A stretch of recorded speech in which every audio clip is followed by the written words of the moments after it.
We're all here for the great Andy Martino. Wrote a great book about the Yankees, The Yankee Way, still available for purchase on Amazon, at all bookstores. It really lets you get inside and know what's going on in the Yankee universe.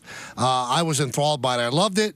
Andy's a good friend. He works for SNY. I don't hold that against him. And he joins us now. Andy, how you doing? I'm good, Michael. I'm gonna leave that comment about our respective employers alone and not go down that road. There's only trouble down that road. You know Michael. what? There is trouble down that road, and I handled that trouble. I really did. Let's start with the Yankees. So we had a caller previously who said, when are you going to admit that the Yankees are a bad team? And I said, I can't admit that. It's only been 19 games after 70 good ones. But I also am not going to sit here and put lipstick on a pig and say that there should not be a level of concern. So, Andy, what's your level of concern? I agree with that framing, Michael. We're not close to the point where we're going to say this is a bad team.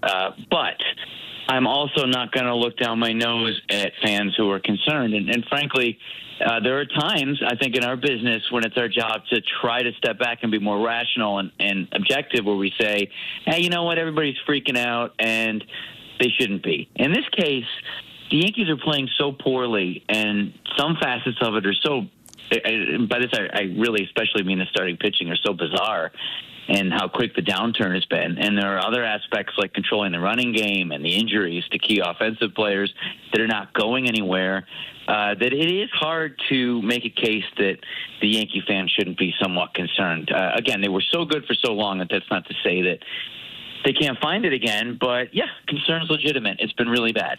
You know, we all expect, because, you know, Brian is a savvy general manager who does his due diligence, that he'll make some trades. But my contention, Andy, is some of the guys that are here have to pick it up, because there's too many holes. If they don't pick it up, you can't make that many moves, Andy. It's just impossible.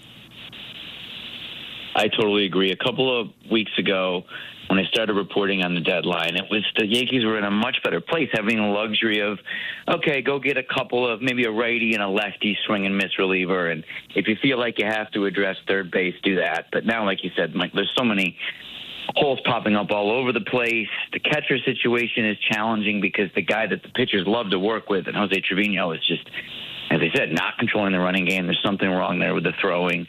Anthony Volpe, obviously not a trade candidate, but not producing. I mean, it's like a game of whack-a-mole at this point, as will happen when a team looks really bad. So now let's shift over to the Mets. They could have realistically taken all 4 games against the Nationals. But their bullpen, I don't think, is good enough to do stuff like that. Now, they've been on a good run since London, a little before London. But I think that unless they improve the bullpen, I think all of that good offense might go to waste, because they're going to blow games that they should win. 100%. And Edwin Diaz's suspension couldn't have come at a worse time. I mean, the Met bullpen has deeper issues than the closer. But you know how a slumping closer, an injured closer, a suspended closer, which, by the way, Diaz has been all of those things this year. It's been a disaster. At one point or another, he's been in a slump, he's been injured, and he's been suspended. But we know how that'll throw off an entire bullpen. But while he's been gone so far, the Mets are 5-4, 1 game left on the suspension.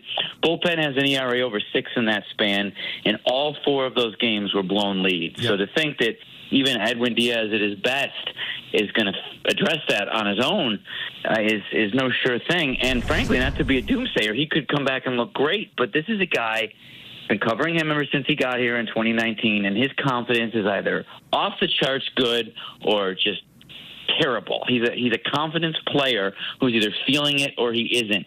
And he's going back into a situation now where he's put his team in a really bad spot. Certainly there are going to be people in his own clubhouse who are struggling with what Diaz did, why he would allow himself to get caught and suspended, and really put everyone in such a tough spot at such a terrible time. So there's a mix there that isn't going to make him necessarily the most comfortable, and that's something that Carlos Mendoza has to sort of massage, that reentry.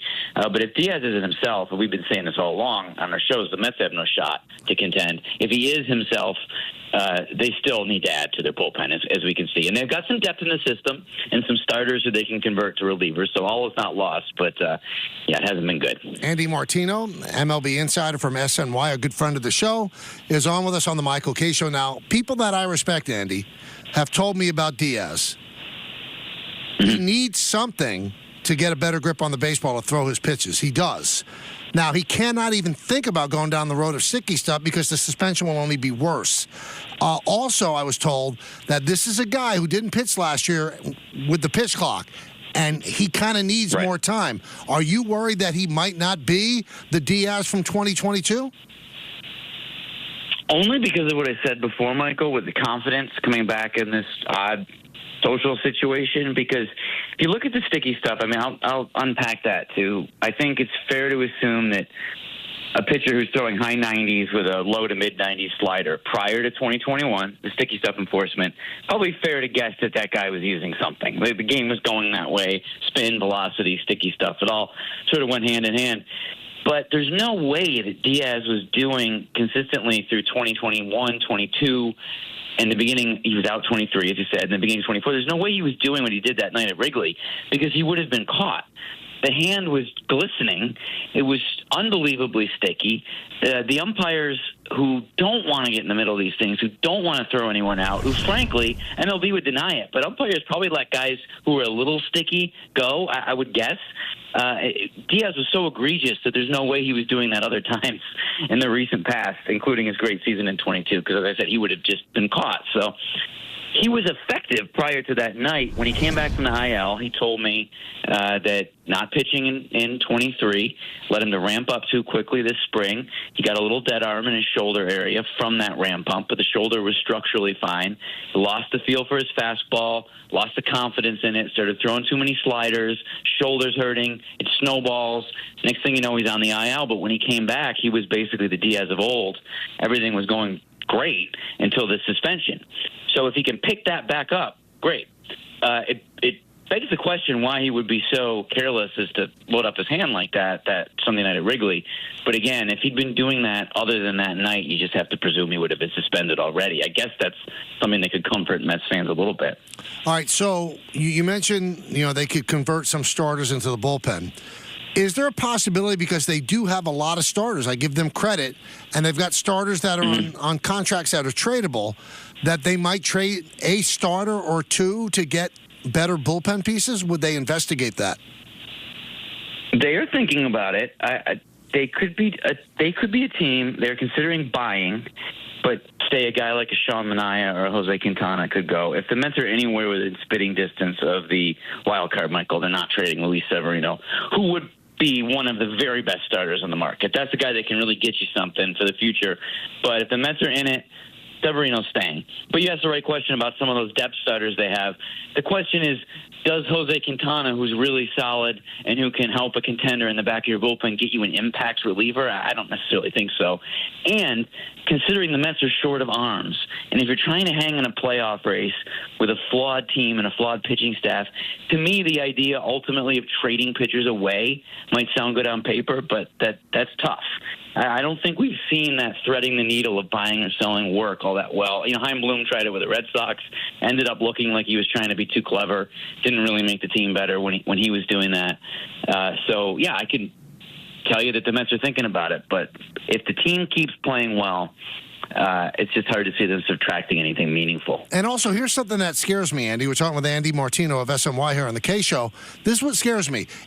You say Manaea, Quintana, and let's say they throw in, they're considering Severino.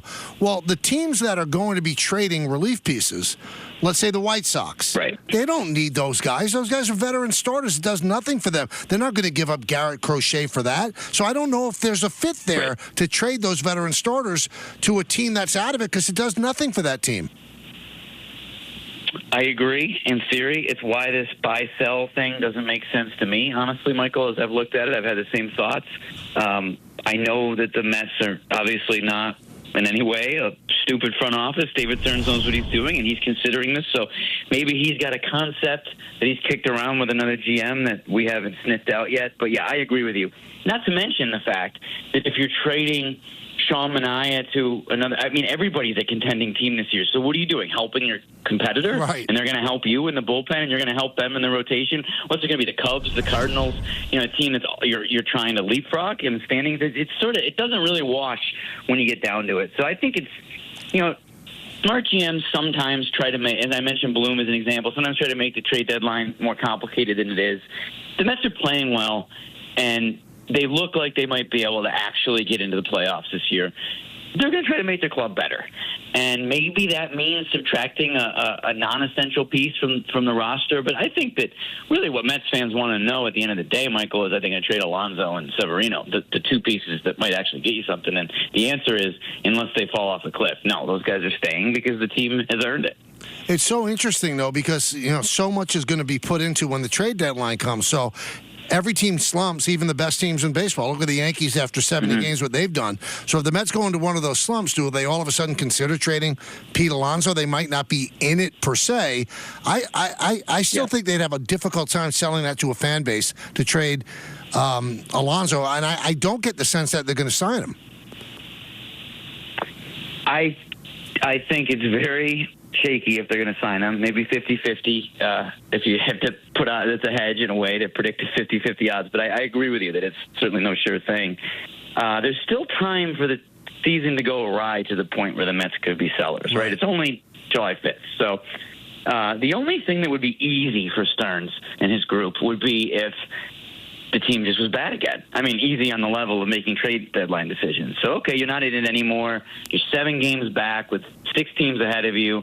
Then I could see trading Alonso and Severino. So the sort of the reality that I'm speaking to a minute ago was if they're sort of hanging in it, if they're around 500, if they're within a couple games of the third wild card spot, and certainly if they're in a wild card position, you're not going to trade those guys. But no question, when the Mets were playing poorly a month or two prior, Michael, I was hearing, you got to consider trading Alonso, see what you can get for him. The question there, if you're to really talk about that, would be, what do you get it? Right. Because the rental market for right-handed power bats has never been great. You go back and look at what guys like that get at the deadline. The Mets are not getting necessarily, unless someone really overpays, some irrational GM in an irrational moment, you're not getting an exciting prospect for half a season of Pete Alonso, especially because he hasn't been the one carrying the Mets' success at all. He's just having an okay year. And at one point, it was kind of a bad year. So I don't know that you get enough back to be able to, as you said, sell that to your fan base. At least when you trade Scherzer, you're getting Luis Angel Acuna. People can go, ooh, Ronald's brother. That could be a future all-star maybe. But if you're going to go to some guy in the Florida State League for Alonso, and this guy might help you in 3 years, that's a tough sell. All right, one final thing. With the third wild card, so many teams are in it. There are very few teams that could definitively say, well, we have no chance. Doesn't it behoove Major League Baseball to take advantage of that and at least push the trade deadline to, August 15th, where more teams can declare themselves? Now you're asking people to guess and maybe give up on a season that they shouldn't be giving up on. Don't you think that's got to be in the cards to push the trade deadline back? I agree, and I was a little surprised, Michael, that wasn't a bigger conversation on last CBA. I mean, they were just trying to get the sport back to life, so I guess some of those things go by the wayside. But and we're seeing that play out where there are decisions like that have to be made pretty early, and I agree with you that you have been a team bailing on its season or having to evaluate that they're not good, even though the win-loss record is good, and trying to sell that to the fans that it's not their year, even though the fans are excited. So, I agree.